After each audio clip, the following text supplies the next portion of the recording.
যেই দৃশ্যটি দেখছেন এটা গতকালকে যুক্তরাজ্যের একটা দৃশ্য। আমরা গতকালকে রাত্রে থেকে আপনারা অনেকগুলো ভিডিও দেখেছেন। আসলে মূল ঘটনা কি কি ঘটছে যুক্তরাজ্যে উপদেষ্টা মাহফুজের সাথে।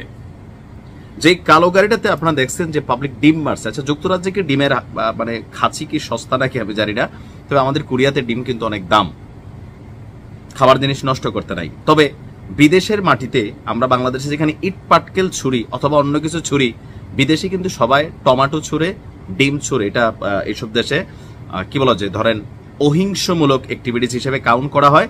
কারণ আমরা দেখছি যে দৃশ্যপটে উপদেষ্টা মাহফুজ এই গাড়িতে ছিল এবং কি বলা হচ্ছে যুক্তরাজ্যের যিনি হাই কমিশনার আছেন আবিদা, তিনিও এই গাড়িতে ছিলেন। তো ডিম ছুড়ছিল, একদিকে পুলিশ বসেছিল। তো কারা ছুটতেছিল এটা কি বোঝা লাগে? গতকালকে আওয়ামী লীগের একজন নেতা বা যুক্তরাজ্যে তার হয়তো প্রভাব আছে, সুশান্ত, তিনি একের পর এক লাইভ দিচ্ছিলেন এবং দেখাচ্ছিলেন যে আওয়ামী লীগের নেতাকর্মীরা যুক্তরাজ্যে কিভাবে উপদেষ্টা মাহফুজকে হেনস্থা করছে।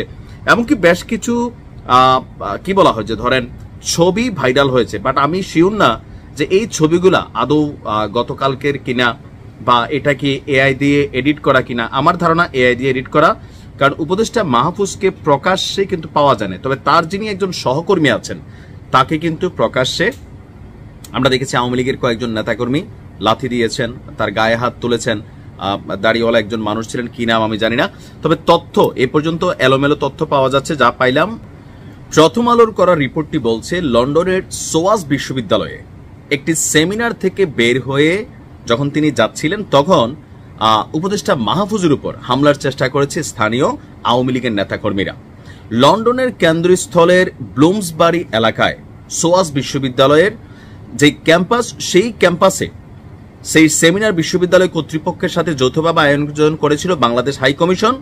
লন্ডনের স্থানীয় সময় শুক্রবার সন্ধ্যা 7টায় সোয়াস বিশ্ববিদ্যালয়ের ক্যাম্পাসের পেছনের রাস্তা দিয়ে হাই কমিশনের গাড়ি বের হলে গাড়ির উপর ডিম নিক্ষেপ করে আওয়ামী লীগের নেতাকর্মীরা।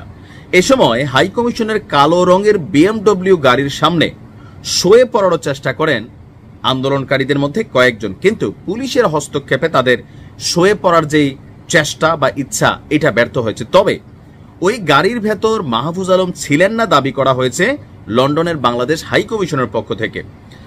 সরকারের পক্ষ থেকে বলা হয়েছে যে আওয়ামী লীগের কর্মীরা এই গাড়িতে মাহফুজ আলম আছে মনে করে ডিম ছুড়লেও তিনি অন্য রাস্তায় অন্য গাড়িতে করে সোয়াস বিশ্ববিদ্যালয় ত্যাগ করেছেন। তার মানে মাহফুজ আলম এখানে চমক দিয়েছেন। তবে তিনি ভয়ও পেয়েছেন যে যখন তারা এই প্রোগ্রামে ছিল, বাহিরে যে আওয়ামী লীগের নেতাকর্মীরা জড়ো হচ্ছে, একসাথে হচ্ছে, এমনকি পাইলে যে মারবে, মাইরা জেল খাইটা ফেলবে। আওয়ামী লীগের নেতাকর্মীদের নমুনাটা আপনি বুঝছেন, যে মারবে, প্রয়োজনে জেল খাটবে। কারণ আমেরিকার ঘটনায় কিন্তু এখানে আমরা দেখছিলাম যে মামলা হয়েছে কয়েকজনের বিরুদ্ধে, 2-3 বছর জেলও না কি হবে সেখানে এরকম অপ্রীতিকর ঘটনার চেষ্টা করার কারণে। তো এগুলো দেখেও যুক্তরাজ্যের যারা আওয়ামী লীগের নেতাকর্মী আছেন গাড়ির সামনে শুয়ে যেতেছে। এরপরে ওই যে একজনের যে মারলো প্রকাশ্যে ক্যামেরার সামনে, পুলিশের সামনে, মামলা হবে, কিন্তু মামলারে ভয় পাইতেছে না, মনে করতেছে জামিন নিয়ে বের হয়ে যাব। কিন্তু মাহফুজরে মাইরের চেষ্টা কোনো কমতি ছিল না এদের মধ্যে, যারে পাইছে তারাই ধরছে। এখন এই ঘটনাগুলো আসলে কি পজিটিভ কোনো বার্তা দেয়? আমি কইলেও লাভ নাই, না কইলেও লাভ নাই।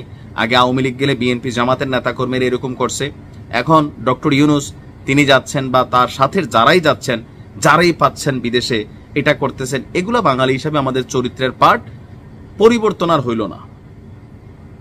যাই হোক, উপদেষ্টা মাহফুজ সুস্থ আছেন, ভালো আছেন, এতটুকু। আর যে ছবিটা আমিও দিলাম সবাই দেখছেন, আমার ধারণা এই ছবিটা এআই দিয়ে করা, কারণ তার উপরে ডিম পড়ে নাই, এটা 100% এআই দিয়ে তৈরি করা।